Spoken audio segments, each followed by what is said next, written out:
श्री बद्रीनाथ धाम और श्री केदारपुरी के इन पवित्र तीर्थों का दर्शन करने का सौभाग्य मुझे प्राप्त हुआ। बद्रीनाथ धाम अपने नवनिर्माण की प्रक्रिया के साथ तेजी के साथ आगे बढ़ रहा है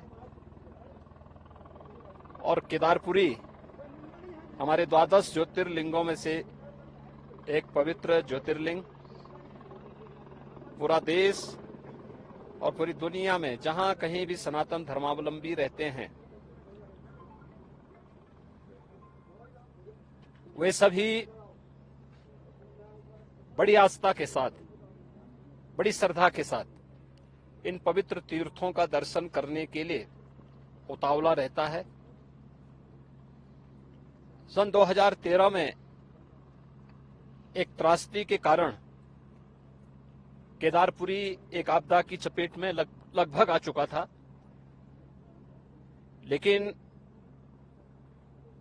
स्थानीय लोगों के आत्मविश्वास,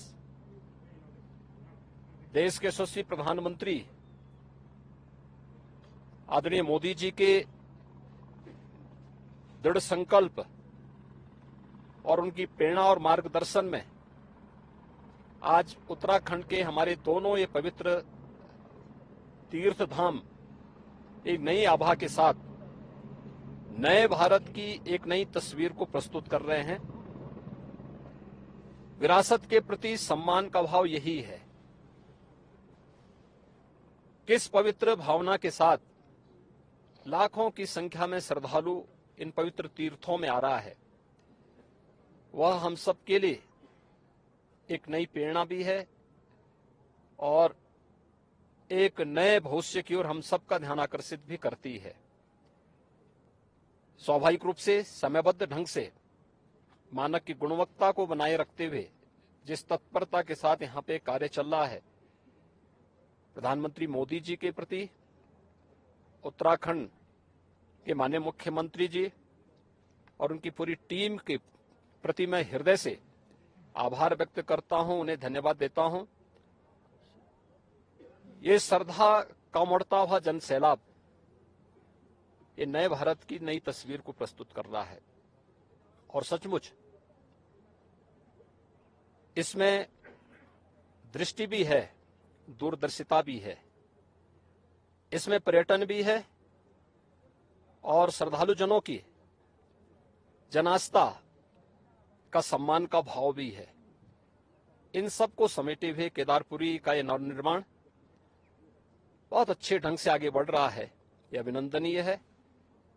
भगवान केदारनाथ का, भगवान बद्री विशाल का आशीर्वाद इसी प्रकार से बना रहे, इस दृष्टि से आज मुझे यहाँ आने का सौभाग्य प्राप्त हुआ है और मुझे बहुत आनंद की अनुभूति हुई कि यहाँ पर दोनों पवित्र तीर्थों का दर्शन मुझे यहाँ पर करने और यहाँ के स्थानीय नागरिकों, पुरोहितों, तीर्थ पुरोहितों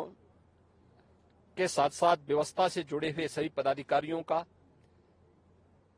जिन भी यहाँ पर आने वाले जितने श्रद्धालु हैं, उनके मन में कितना उत्साह है,